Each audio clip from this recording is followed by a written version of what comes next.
पाकिस्तान ने अफगानिस्तान पर देर रात भीषण हवाई हमला किया। अफगान बॉर्डर पर तहरीक तालिबान पाकिस्तान यानी टीटीपी और इस्लामिक स्टेट आईएस के ठिकानों को बमबारी से तबाह किया गया। इस हमले में अफगानिस्तान के 80 से ज्यादा लोगों के मारे जाने की खबर है। जो तस्वीरें सामने आई वो दहला देती हैं। सामने आता है कि किस तरीके से इस हमले के बाद सब कुछ जमींदोज हो जाता है।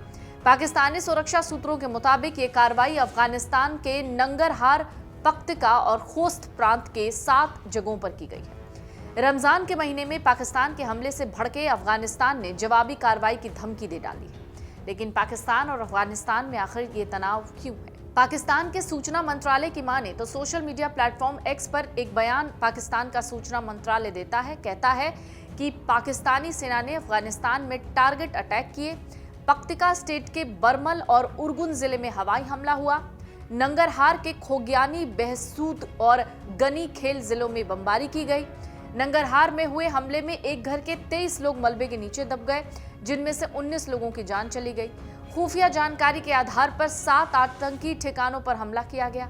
पाकिस्तान के सूचना मंत्री अताउल्लाह तरार कहते हैं, अफगानिस्तान में एक्टिव तहरीक तालिबान पाकिस्तान आतंकी संगठन सीरिया के आतंकी संगठन इस्लामिक स्टेट के साथ मिलकर काम कर रहा है। दोनों आतंकी संगठन मिलकर पाकिस्तान में आतंकी हमले कर रहे हैं। पाकिस्तान ने कई बार अफगानिस्तान और तालिबान सरकार से खास अपील की कि वो दोनों आतंकी संगठनों को अपनी जमीन का इस्तेमाल ना करने दें, लेकिन कोई फर्क नहीं पड़ा। पाकिस्तान ने सीमा पार से हो रहे आतंकी हमलों को रोकने के लिए ही अफगानिस्तान में हमले किए, ये पाकिस्तान की तरफ से दावा किया जा रहा है। साल 2025 में इस हिंसक और आत्मघाती हमलों ने दोनों देशों के बीच तनाव को गहरा कर दिया। पाकिस्तान कह रहा है कि हाल ही में इस्लामाबाद, बाजौर और बन्नू में हुए आत्मघाती हमलों के पीछे अफगानिस्तान में बैठे ऑपरेटर थे। आपको बता दें, इसी बीच ये भी कहा जा रहा है पाकिस्तान के जरिए कि अफगान तालिबान ने 2020 के दोहा समझौते में अपनी जमीन को आतंक के लिए इस्तेमाल न होने देने का वादा किया था, लेकिन उस पर अमल नहीं हुआ। कहा जा रहा है पाकिस्तान ये भी आरोप लगा रहा है कि पाकिस्तान अपने नागरिकों की सुरक्षा के लिए जरूरी कदम उठा रहा है और देश के भीतर 70,000 से ज्यादा खुफिया आधारित अभियान चलाए जा चुके हैं। दूसरी ओर काबुल प्रशासन की माने तो पहले भी पाकिस्तान के आरोपों को खारिज काबुल प्रशासन ने किया है। अफगान पक्ष का कहना है कि पाकिस्तान की सुरक्षा समस्याएं उसका आंतरिक मसला है। दोनों देशों के बीच 2021 में तालिबान की वापसी के बाद से तनाव बढ़ा है। अक्टूबर 2025 में भी सीमा पर झड़पों में दोनों ओर से कई लोग हताहत हुए। फिलहाल सीमा क्षेत्र में हालात तनावपूर्ण बने हुए हैं। आरोप प्रत्यारोप का दौर जारी है। बाजौर में हुए इस आत्मघाती हमले में एक बच्चे और 11 सैनिकों की मौत हुई थी। 6 फरवरी को इस्लामाबाद के तरलाई कला इलाके में स्थित खदीजा तुल कुबरा मस्जिद के अंदर भी आत्मघाती हमलावर ने खुद को उड़ा लिया था। इस हमले में 31 लोगों की मौत की खबर थी और ये भी रिपोर्ट थी कि 170 से ज्यादा घायल हुए थे।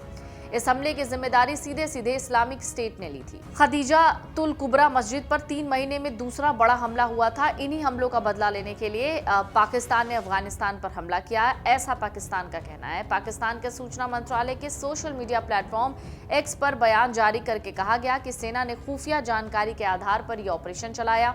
बयान के मुताबिक 7 कैंप और ठिकानों को निशाना बनाया गया जो टीटीपी और उसके सहयोगियों से जुड़े थे। इसमें यह भी कहा गया कि सीमा क्षेत्र में इस्लामिक स्टेट से जुड़े एक गुट को भी निशाना बनाया गया है। पिछले कुछ सालों में पाकिस्तान में हिंसक घटनाओं में बेतहाशा बढ़ोतरी हुई है। इसके लिए मुख्य रूप से तहरीक तालिबान यानी टीटीपी, तहरीक तालिबान पाकिस्तान और प्रतिबंधित बलोच अलगाववादी संगठनों को जिम्मेदार ठहराया जाता है। टीटीपी अफगान तालिबान से अलग संगठन है, हालांकि दोनों के बीच करीबी संबंधों की बात कही जाती रही है। दरअसल इन सब के बीच आपको जिहाद एंड टेररिज्म थ्रेट मॉनिटर के मुताबिक ये समझना होगा कि टीटीपी ने अपनी 2025 की एक वार्षिक रिपोर्ट पेश की थी, जिसमें दावा किया था कि उसने साल 2025 के दौरान 3,573 हमले किए। संगठन का कहना है इन हमलों में 3,481 पाकिस्तानी सुरक्षा कर्मियों की मौत हुई और 3,818 घायल हुए। हालांकि इन दावों की कोई स्वतंत्र पुष्टि नहीं हो सकती। रिपोर्ट के मुताबिक 2025 में 667 सुरक्षा कर्मियों की मौत हुई थी, जो पिछले साल से 26% ज्यादा है और 2011 के बाद सबसे बड़ा आंकड़ा है। नागरिकों की मौत भी 2015 के बाद सबसे ज्यादा रही, जहां 580 लोगों की जान चली गई। इसके अलावा सरकार समर्थित शांति समितियों के 28 सदस्य भी मारे गए।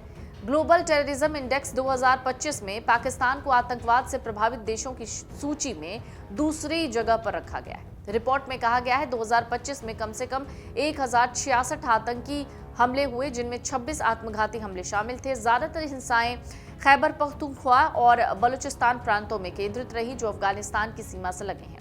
इधर भारत ने अफगानिस्तान में पाकिस्तान द्वारा किए गए हवाई हमलों की कड़ी निंदा की। विदेश मंत्रालय के आधिकारिक प्रवक्ता रणधीर जायसवाल ने कहा कि इन हमलों में महिलाओं और बच्चों सहित आम नागरिकों की मौत हुई है, जो बेहद चिंताजनक है। उन्होंने कहा, पवित्र रमजान के महीने में इस तरह की कार्रवाई अस्वीकार्य है। भारत ने कहा कि यह पाकिस्तान की अपनी आंतरिक विफलताओं को बाहरी मुद्दों में बदलने की कोशिश है। नई दिल्ली ने अफगानिस्तान की संप्रभुता, क्षेत्रीय अखंडता और स्वतंत्रता के प्रति अपना समर्थन दोहराया। भारत ने साफ कहा कि क्षेत्र में शांति और स्थिरता बनाए रखना जरूरी है। अगर आप ये वीडियो YouTube पर देख रहे हैं तो हमारे चैनल को सब्सक्राइब कर बेल आइकन दबाएं और Facebook पर देख रहे हैं तो हमारे पेज को लाइक